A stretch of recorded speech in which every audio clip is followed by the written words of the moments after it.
ഒരു ലീഡർ സ്ഥിരം ചോദിക്കേണ്ട ഒരു ചോദ്യം ഇതാണ്. ലീഡർമാർ പലപ്പോഴും ചോദിക്കും, ഇന്ന കാര്യം നീ ചെയ്യണം. നമ്മൾ പലപ്പോഴും നമ്മുടെ ടീമിനോട് പറയും, ഇന്ന ടാർഗറ്റ് അച്ചീവ് ചെയ്യണം, ഇല്ലെങ്കിൽ എന്ത് കാര്യമാണ് ചെയ്യാൻ പോകുന്നത് എന്നൊക്കെ നമ്മൾ ചോദിക്കും. ഈ ഡെയിലി മീറ്റിങ്ങിലൊക്കെ ചോദിക്കില്ലേ, ഇന്നലെ എന്താ ചെയ്തത്, ഇന്ന് എന്താ ചെയ്യാൻ പോകുന്നത് എന്നൊക്കെ ചോദിക്കും. ഞാൻ എപ്പോഴും പറയും, ഇതിൻ്റെ കൂടെ നിങ്ങൾ ചോദിക്കേണ്ട ഒരു ചോദ്യം, ഇത് ചെയ്യാൻ എന്ത് സപ്പോർട്ടാണ് ഞാൻ തരേണ്ടത്. നമ്മൾ പറയുന്നു 10 ലക്ഷം ചെയ്യാൻ ടാർഗറ്റ്, സെയിൽസ് ടാർഗറ്റ്. അതിൻ്റെ കൂടെ ചോദിക്കേണ്ട ചോദ്യം, ഈ 10 ലക്ഷം ടാർഗറ്റ് അച്ചീവ് ചെയ്യാൻ എന്ത് സപ്പോർട്ടാണ് ഞാൻ തരേണ്ടത്.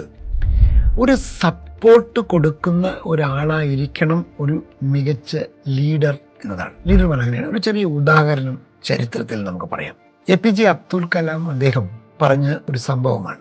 ആദ്യമായി APJ അബ്ദുൽ കലാമിൻ്റെ ഒരു പ്രോജക്റ്റ് പരാജയമായിരുന്നു.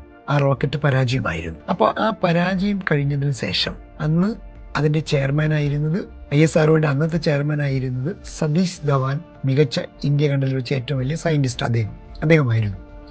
അപ്പോൾ ആ ഇദ്ദേഹത്തിൻ്റെ നേതൃത്വത്തിലുള്ള, അതായത് APJ അബ്ദുൽ കലാമിൻ്റെ നേതൃത്വത്തിലുള്ള ആ പ്രോജക്റ്റ് പരാജയപ്പെട്ട ആ ദിവസം അദ്ദേഹത്തിൻ്റെ ലീഡർ സതീഷ് ധവാൻ പറയുകയാണ് APJ അബ്ദുൽ കലാമിനോട്, ഇന്നത്തെ പ്രസ് മീറ്റിൽ ഞാൻ ചെന്ന് അവരോട് സംസാരിച്ചോളാം എന്ന് പറയാണ്. പിന്നീട് അടുത്ത പ്രോജക്റ്റ് വിജയിച്ചപ്പോൾ ആ ലീഡർ സതീഷ് ധവാൻ പറയുകയാണ് APJനോട്, പോയി പ്രസ് മീറ്റ് അറ്റൻഡ് ചെയ്യൂ എന്ന് പറയാണ്. ഇതിനേക്കാൾ ഒരു ലീഡർക്ക് എങ്ങനെയാണ് സപ്പോർട്ട് ചെയ്യാൻ കഴിയുക?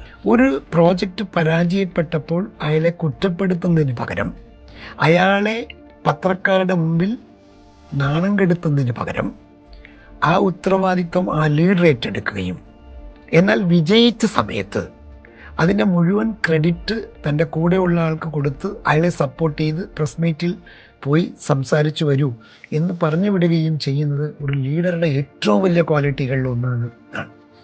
അത്തരം സപ്പോർട്ടുകൾ കൊടുക്കുമ്പോഴാണ് നമ്മുടെ കൂടെ ആളുകൾ നിൽക്കുക എന്നുകൂടി നമ്മൾ മനസ്സിലാക്കണം. നമ്മുടെ കാര്യങ്ങൾക്ക് വേണ്ടി മാത്രം ഉപയോഗിക്കേണ്ടവരല്ല നമ്മുടെ കൂടെയുള്ളവർ, പകരം അവരെ സപ്പോർട്ട് കൊടുക്കണം അവരുടെ കാര്യങ്ങൾക്ക് വേണ്ടി. അതാണ് ഒരു ലീഡർക്ക് വേണ്ട ക്വാളിറ്റി.